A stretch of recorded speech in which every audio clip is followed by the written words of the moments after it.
Panginoong Jesucristo ay papunta na sa Jerusalem o sa Israel. Nakita siya ng mga tao. At nung nakita siya ng mga tao, naglatag ang mga tao sa kanyang lalakaran ng mga damit. Yun ang tinatawag nating palaspas. Purihin ang Panginoon.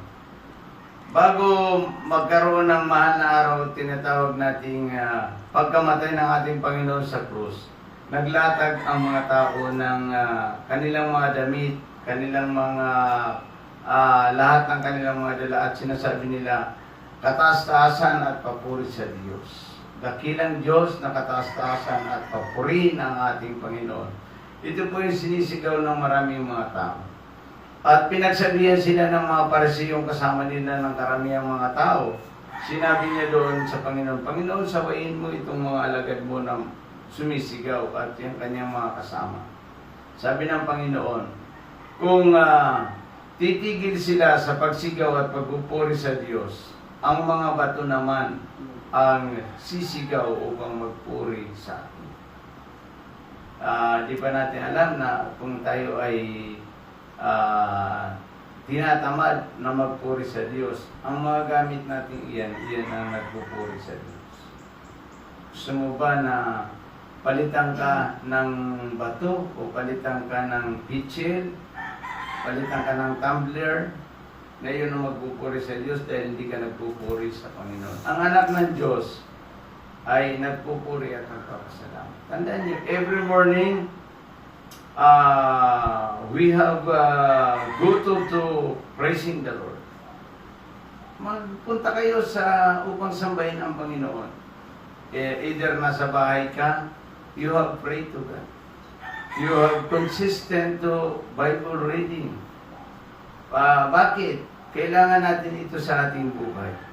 Na magbasa ng Biblia at magpasalamat sa Diyos sa pamamagitan ng panalangin.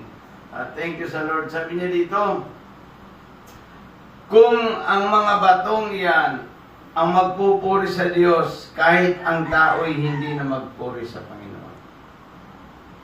Kung ang mga tao naman na yan ay wala namang halaga ang Diyos sa kanyang buhay, hindi yan kailangan ng Panginoon. Ang kailangan ng Panginoon yung mga taong nagsisisi at tumalikod sa kasalanan. Kasi ano ba ang kabuluhan ng isang tao? Hindi naman siya tumatalikod sa kasalanan, hindi naman siya gumagawa ng mabuti para sa Panginoon. Wala yung kabuluhan. Mas maganda pa sa kanya ang bato. Yang batong iyan ang magpupuri sa Diyos, kapalit ng tao. Kaya sabi niya dito, kapag sinaway natin ang mga alagad na nagpupuri at sumasamba sa Diyos, sabi ng Panginoong Jesucristo, yang mga batong iyan ang magpupuri sa atin. Kaya ngayong umaga dapat katandaan natin na huwag nating ipagpalit ang pagpupuri sa Diyos sa anumang bagay. Kasi kapag yun ang pinagpalit natin sa anumang bagay, yun, kaunting bagay na yun ang magpupuri sa Diyos. Pero ikaw ay hindi. Kaya every morning, every day, ang Diyos ang ating puntahan upang siya ay sambahin sa Espiritu at sa katotohanan.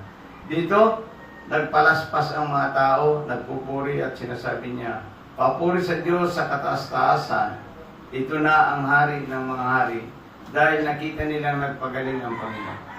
Kaya ang ibig sabihin ng palaspas na yan, ay paggalang sa Diyos. Ang ibig sabihin ng pagpapalaspas, papuri sa Diyos sa kaitaas-taasan. Yan ang ibig sabihin. The message of palaspas, ibig sabihin, papuri sa Diyos sa kataas-taasan. Yun ang hindi natin naiintindihan. Hindi naiintindihan ito ng mga tao. Akala nila pagpalaspas, sabit natin sa kung saan, hindi yan. Ang ibig sabihin niyan, mayroon kang palaspas, mga gamit mo, inilatag mo upang daanan ng Panginoon. Ang ibig sabihin niyan, papuri sa Diyos sa kaitaas-taasan. Anong ibig sabihin ng inilatag niya yung kanilang mga gamit? Ibig sabihin, walang halaga sa kanilang mga gamit na yun. Mas mahalaga sa kanila ang Diyos. Nakukuha natin. Ngayong umaga, dapat ang mas mahalaga sa atin ang Diyos. Kumbaga man na nakita natin, Lunes Santo po. Sa Lunes, At buong mahal na araw, ang mensahe natin ay 7 last word. Purihin natin ang Panginoon. Ngayong umaga, ang mensahe natin ay dapat pahalagaan natin ang Diyos ng higit sa anumang bagay. Pahalagaan natin ang ating Diyos. Habang tayo pa naman ay nabubuhay, pahalagaan natin ang ating Diyos.